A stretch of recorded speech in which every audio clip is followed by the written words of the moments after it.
Hi there and welcome to another edition of Solve My Math Homework's Video Solutions. So, problem that comes into us today is solving rational equations. These equations have they have fractions everywhere and they have variables in the denominators. So, they are almost likely one of your least favorite things. So, let's get started. All right? So, this is the problem that we have. It says solve this equation, 1 plus 8 over x minus 1 over x squared equals 0. All right. I know this is not a great looking problem. It has denominators. It has fractions. It has fractions and it has variables in the denominators.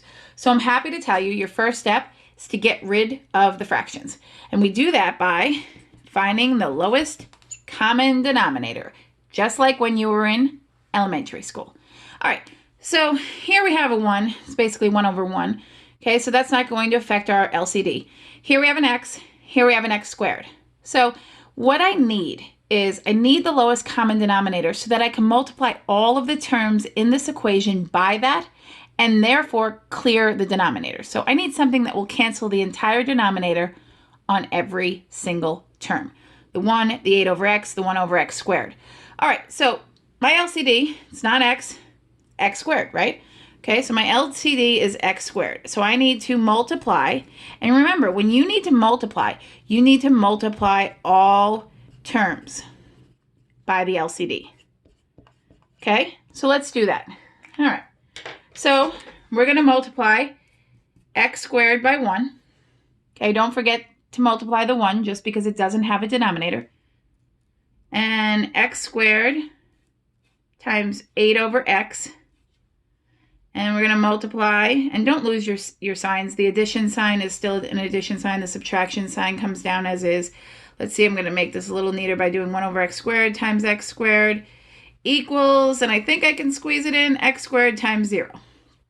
Okay, so good. I have made sure to multiply every single term by my lowest common denominator. 4 terms, I have multiplied by x squared 4 times. All right, and yeah, I know that x squared times 0 is 0, anything times 0 is 0, but I'm going to show every step. So let's clean this up because right now, hot mess. X squared times 1 is x squared. Don't lose my addition sign. Plus, let's see, x divides into x squared, leaving x right there. Now x times 8 is 8x. Okay, bring down our subtraction sign. The x squared divides completely into x squared, leaving just the 1. Don't lose your 1.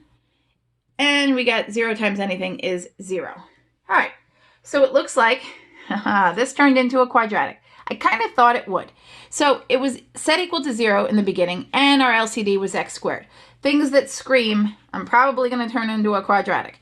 So you've just learned how to do quadratics if you're learning rational equations right now. So it's very, very common for these rational equations to then work themselves into turning into a quadratic. So let's see it. Not only is it a quadratic, it is one of the quadratics you cannot factor. There are no factors of -1 that add up to +8. So what you have to do is either complete the square or remember the formula. So let's remind ourselves of the formula. Quadratic formula, -b plus or minus the square root of b squared minus 4ac all over 2a. Okay? All right. So remember, ax squared plus bx minus c. Plus c, but it's a negative, so I said minus c. So negative b just means the opposite sign that's on b. So b is 8 positive, so negative b is -8. Plus or minus the square root.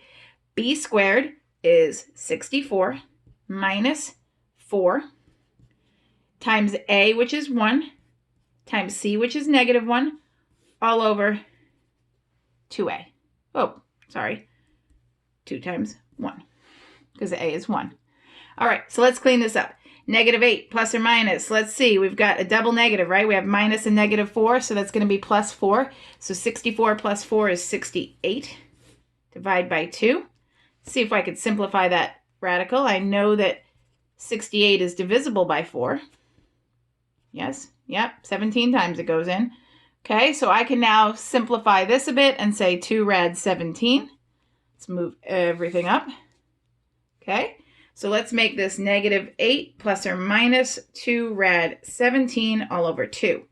Now we're going to clean it up just a little bit more. Remember, these are terms. They're separated by a plus or minus symbol. So if I want to, I can check for division. Actually, I have to. So there's no if I want to. So if this 2 goes into all 3 terms, I can divide. And of course it does. 2 goes into 2 once. It goes into 8 4 times. My final answer is negative 4 plus or minus rad 17. Represents 2 answers or 2 solutions. It's negative 4 plus square root of 17 and negative 4 minus the square root of 17. Now, because this is a rational equation, I'm going to tell you to make sure your answer is not extraneous. Make sure your answer is legit, basically. So let's look at the domain. All right, we have 8 over x. What can't x be? X can't be 0 because remember, we cannot divide by 0. It is not okay. So x can't be 0 for that term, and it can't be 0 for this term. So as long as x isn't 0, I am okay. Negative 4 plus square root of 17 is not 0. Neither is negative 4 minus the square root of 17, so we are good to go. Hopefully this helped you. And if you have any questions, please leave them in the comments section. Be sure to subscribe to our YouTube page, and I'll solve your homework problem next. Thanks for watching.